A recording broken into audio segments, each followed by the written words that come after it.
Hello, my dear students. Welcome.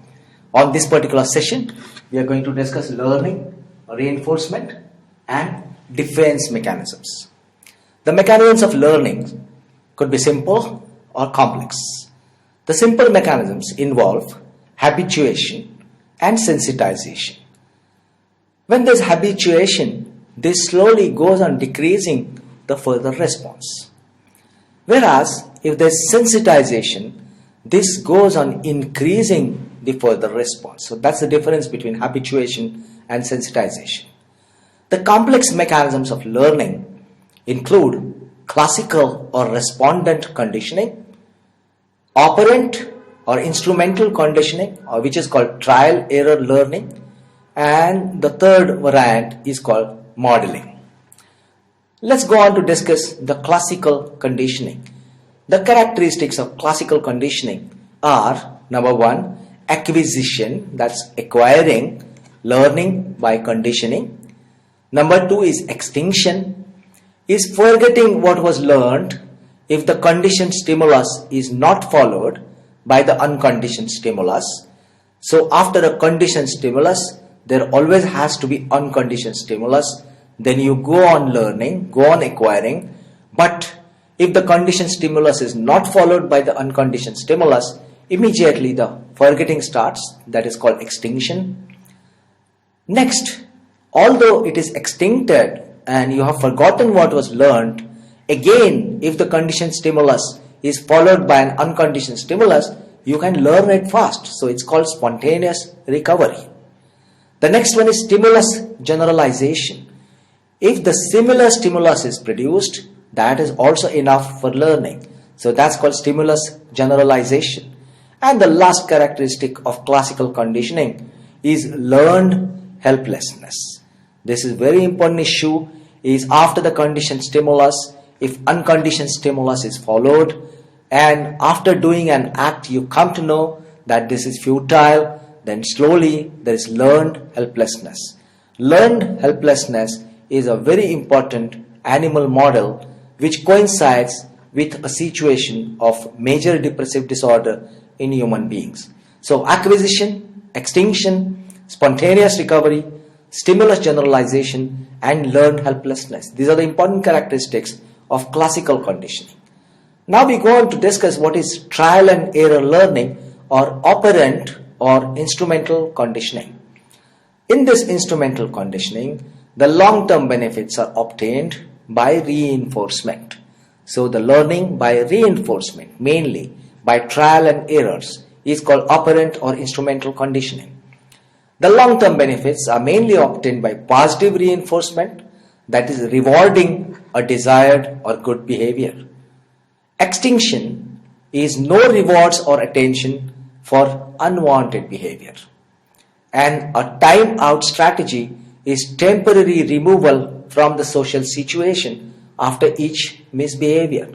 So you need to remove from that particular social situation whenever there is misbehavior, is called time out strategy. It's like taking a break. Punishment has not been shown to produce long-term benefits. So this is important to be remembered. Positive reinforcement always produces long-term benefits as compared to punishment as a strategy. Now we come to the schedules of reinforcement. The first one, have a look at the table. It is showing you all the different schedules of reinforcement just in 3 rows. Have a look at the table. The first one is continuous reinforcement. Continuous reinforcement is reinforcing after each response. Go on reinforcing after each response.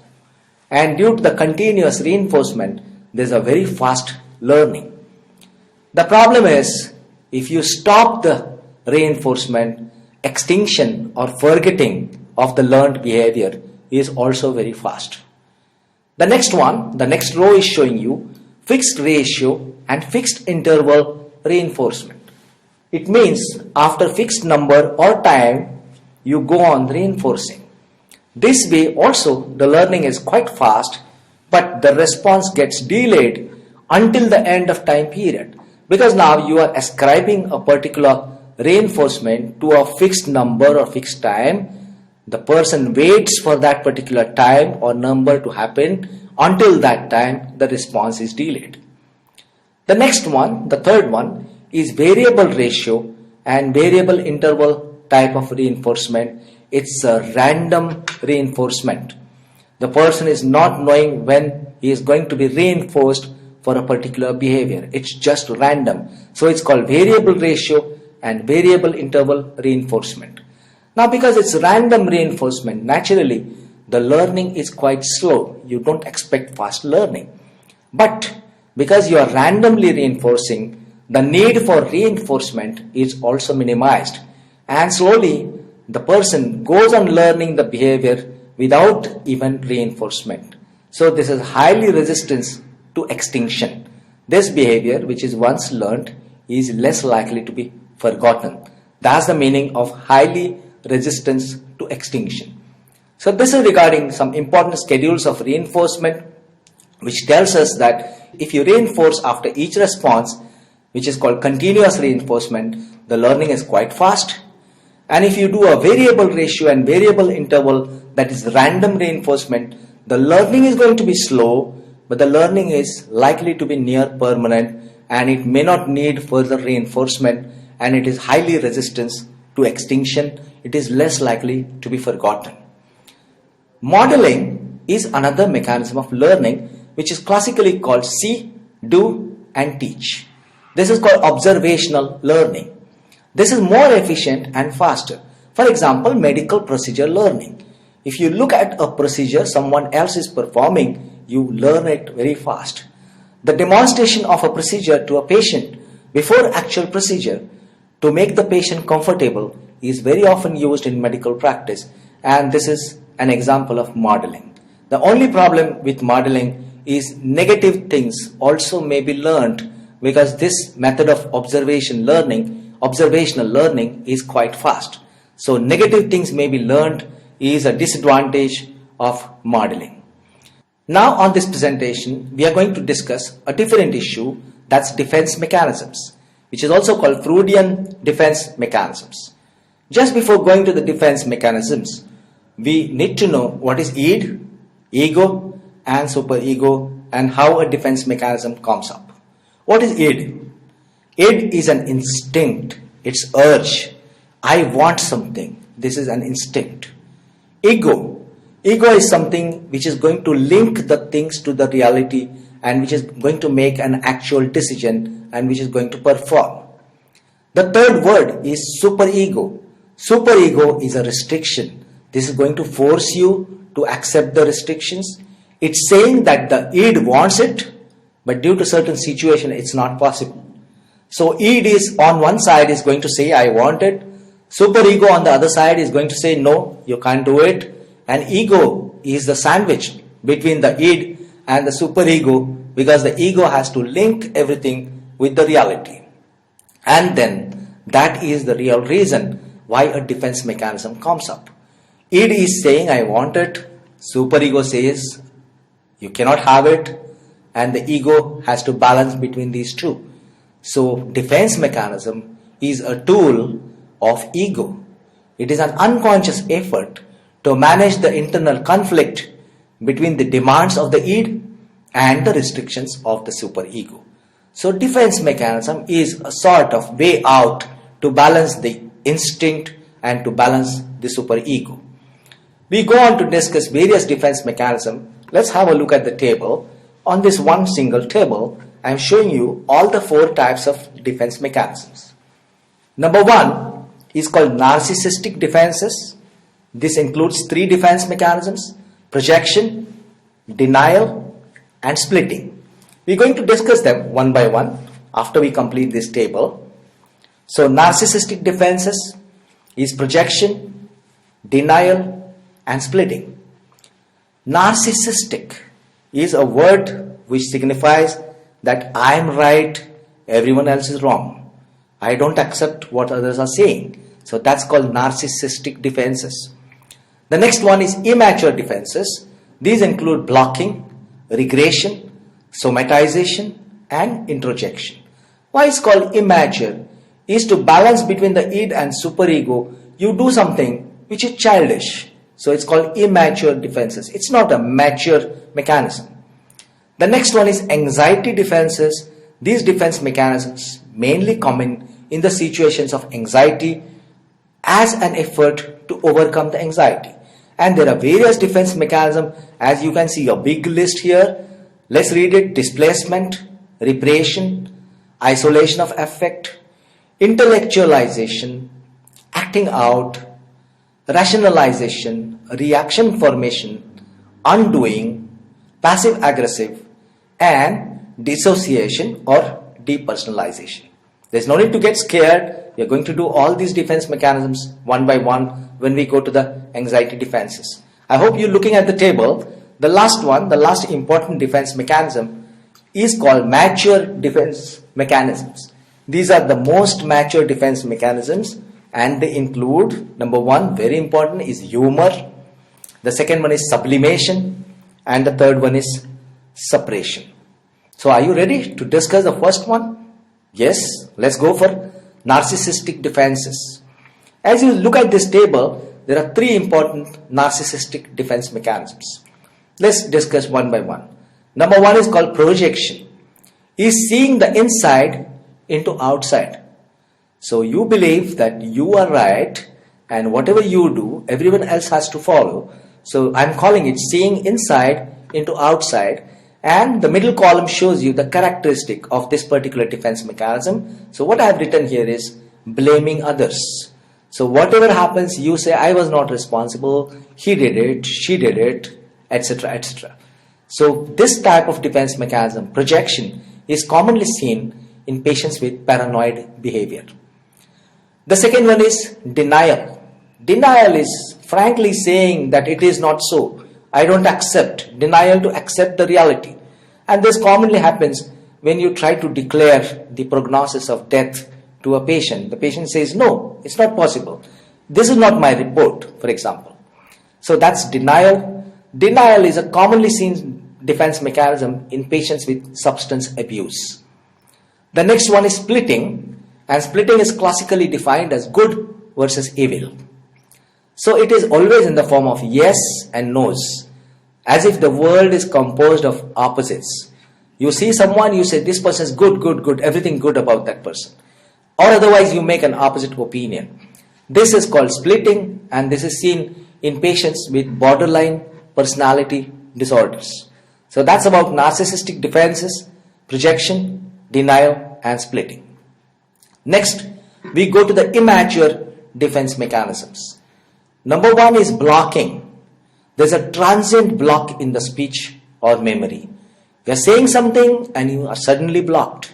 So that's called blocking. There are momentary lapses in your speech or in your memory. The second one is regression. As you know, the word progress is to go forward. Regression is coming back, returning to the earlier stage of development. Classical examples of this is nocturnal enuresis, which is seen in children, or there are some primitive behaviors which you can see even in adults. So that's called regression, returning to the earlier stages. The next one is somatization. Somatization is about physical symptoms. So you have some psychic phenomena going on inside you, and it gets converted into physical symptoms, and the patient presents with some bodily symptoms like headache, body ache, which is commonly seen in somatoform disorders. The last one, immature defense mechanism, is called introjection or identification, and this is opposite of projection. Projection is inside becomes outside. In introjection, the outside becomes inside. You start feeling you are someone, and the image is larger than life. So behaving like parents, behaving like your role models is an example of introjection. So this is immature defenses.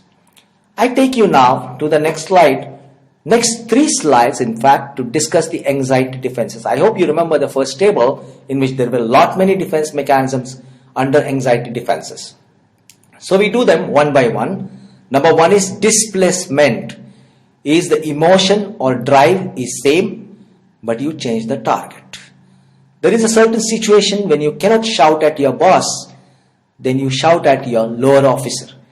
So your same emotion or drive, which was anger against your boss, is changing the target and it is getting reflected to your lower officer. It's usually higher to lower power gradation, and this is called displacement. This is commonly seen in patients with phobias. The next one, number 2, is repression. Repression is forgetting, which is never to be remembered. It's called non-retrievable forgetting. If you look at the last column on this row, I have written forget and forget. Your brain, your mind decides to forget something and it's never going to be remembered because it's going to lead to anxiety and your mind doesn't want to remember it. This is one of the most basic defense mechanisms. When the patient forgets a particular event, patient forgets a particular situation for lifetime. The next one, number 3, is called isolation of affect, or is classically called label indifference. This is a very blunted type of expression. There is no expression. The person goes on conveying the facts without any feeling. There's a bland or blunted affect. And this defense mechanism, isolation of affect, is commonly seen in patients with schizophrenia who mainly suffer from negative symptoms. The next one on this slide is intellectualization. And I've written below intellectualization, academician. The persons who are academicians, they are most likely to use this particular defense mechanism. What is this? There's an emotion, there's an anxiety, and you replace this anxiety by an intellectual explanation giving technical details. And this is why academicians are more likely to do it, and this is almost often done by the persons who have got a perfectionist tendency, especially in diseases like obsessive compulsive disorders. So displacement, repression, label indifference or isolation of affect, and intellectualization, 4 defense mechanisms on this slide. I take you to the next slide to discuss further defense mechanism. Have a look at the slide. The first one on this slide, number 5, is acting out. Acting out is to cover up the anxiety or fear by an outburst, by something which is excess, by shouting, by expressing loudly. I give you a typical example. When you are at the top of a giant wheel, you have tremendous fear in your mind, and what you do is just shouting and shouting. I hope you appreciate. That's called acting out. And this is commonly seen in patients who suffer from substance abuse, especially patients with alcoholism, and also in patients with borderline personality disorders or antisocial personality disorders. They always have a tendency of acting out. So these are very commonly seen defense mechanism in alcoholics and in antisocial personality disorders. Have a look at the slide. The next anxiety defense mechanism is rationalization, is to cover your anxiety, to save your face. You want to rationally justify the act or the attitude or the belief or the behavior that you are doing to relieve the sense of guilt or anxiety or shame. So that's called rationalization. You try to find a rational explanation. And this is again commonly seen in patients with obsessive compulsive behaviors. Please mind well, I said a very important sentence at the beginning of the defense mechanism is these are unconscious efforts. During this discussion, I might say that the patient is doing like this, but please understand the patient is doing it unknowingly. The patient or the person is doing it unknowingly. It's an unconscious effort. The person is not deciding to do it, but it's happening. So we are calling it defense mechanism. And also another point of caution is when you have a defense mechanism, it doesn't mean that you are suffering from a disorder. This is a normal phenomenon which the ego takes up to balance between the superego and the id. I hope you realize this. With this, we go to the next defense mechanism of anxiety defenses, and that's called reaction formation. Uncomfortable or unacceptable impulse is transformed to opposite. This is very funny and very interesting. You have something which is uncomfortable, something unacceptable, and to get over this unacceptable, your emotion gets totally opposite. Your expression is totally opposite than what is in your mind.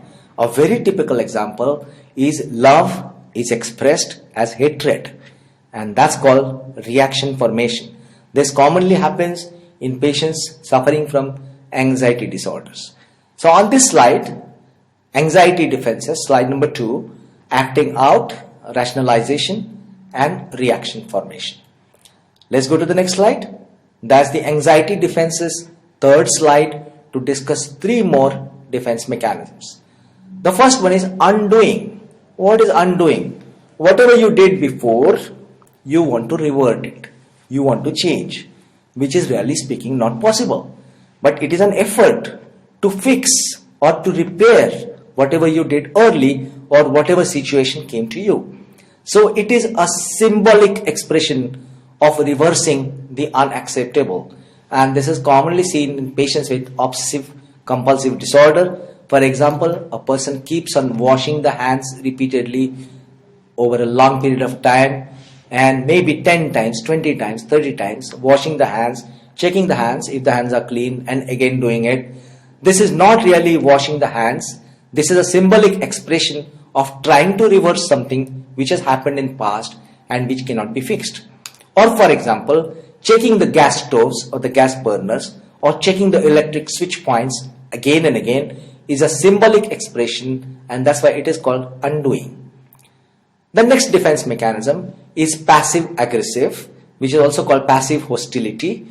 This is non-performance after setting up expectation of performance. You tell someone, can you do it? And the person says, yes, it's very simple, I'll do it tomorrow. And tomorrow, when you go to the situation and have a look, you see that the person is absent. The person has not at all come to achieve the goal. So it is non-performance after setting up an expectation. So this is called passive aggressive. Initially the person was showing an aggressive expression, but when it comes to actual performance, the person is not present at all. The person becomes totally passive. So this is called passive aggressive. This defense mechanism is often seen in patients with borderline personality disorders, or this is a common defense mechanism seen in young children. When you ask them that this particular goal is set for you, the child will be absent to face this particular goal. So that's called passive aggressive. The last anxiety defense mechanism is dissociation or depersonalization. What is this? A patient wants to separate himself from one's experience, and the patient wants to treat it as if it is a third person's experience with a different description. You have seen something, you have seen a particular murder being happening, and when you are asked about it, you say no, nobody was there. So you make your experience as a third person's experience and you deny. So that's called dissociation. You are dissociating yourself from your personal experience and you are denying that you had this particular experience. This happens in patients with dissociative disorders. For example, fugue states, patients presenting with amnesia, patients having identity disorder and multiple personality disorder. When the patient changes his personality and goes into another personality, refuses to accept whatever had happened when the person was in the first kind of personality. So that is why this is also sometimes called depersonalization or dissociation. So these were 3 slides for anxiety defenses, and there are 10 different anxiety defense mechanisms. I take you on to the next slide, and the next slide is discussing some of the mature defenses. Have a look at the slide. The first row is telling you about a very mature defense mechanism, supposed to be most mature defense mechanism, and that's called humor. It's very difficult to laugh at yourself. It's very difficult to laugh at your own sorrow. And if you could do it, it's a very mature defense mechanism. There is a situation of sorrow, there is a situation of failure, there is a failure. You have to accept the failure, but you accept it with a smiling face. You accept it with humor. This is again an attempt to fix or repair, but you are not undoing. You are not washing your hands repeatedly, but rather you are laughing at yourself. It's an overt expression or feeling or thought without personal discomfort. There's a pleasant release from anxiety, and you overcome the anxiety by this humor. That's why it's difficult, and because it's very difficult, it's supposed to be the most mature defense mechanism. Laughter to cover the pain or anxiety. And it's most mature also because it is not harming anyone. It is not producing personal distress or harm to anyone due to the act of humor. So the first one, most mature defense mechanism, humor. The second one is sublimation. I hope you heard this word when you were in your chemistry lab or when you were in your physics lab, especially chemistry lab. You must have seen a particular substance transforms its state. For example, a solid straightway gets converted into a gas. So that's called sublimation. So what is sublimation? In this context, it is channeling the unacceptable impulse into a socially acceptable direction, redirecting a particular impulse, rechannelizing your anxiety and going for a different direction. It becomes socially acceptable. It might become of high standard. So it's called sublimation. So you try to divert to a culturally higher activity, and this is why it is said most of the art and literature in this particular world is an expression of sublimation. When the author, when the writer can't do anything in the situation but writes something, makes a nice painting and tries to express himself. The third one is separation, where there is temporary conscious forgetting and retrievable forgetting. This is not forget and forget, this is forget and remember. And the last one is altruism, in which you express the shortcomings of the past into good deeds by transformations, by stressors, or by the disease. When you come to a disease, you say that I have changed, I'm going to do this. That's altruism. I hope we are done with all the defense mechanisms and you enjoyed this particular module. Thanks and best luck.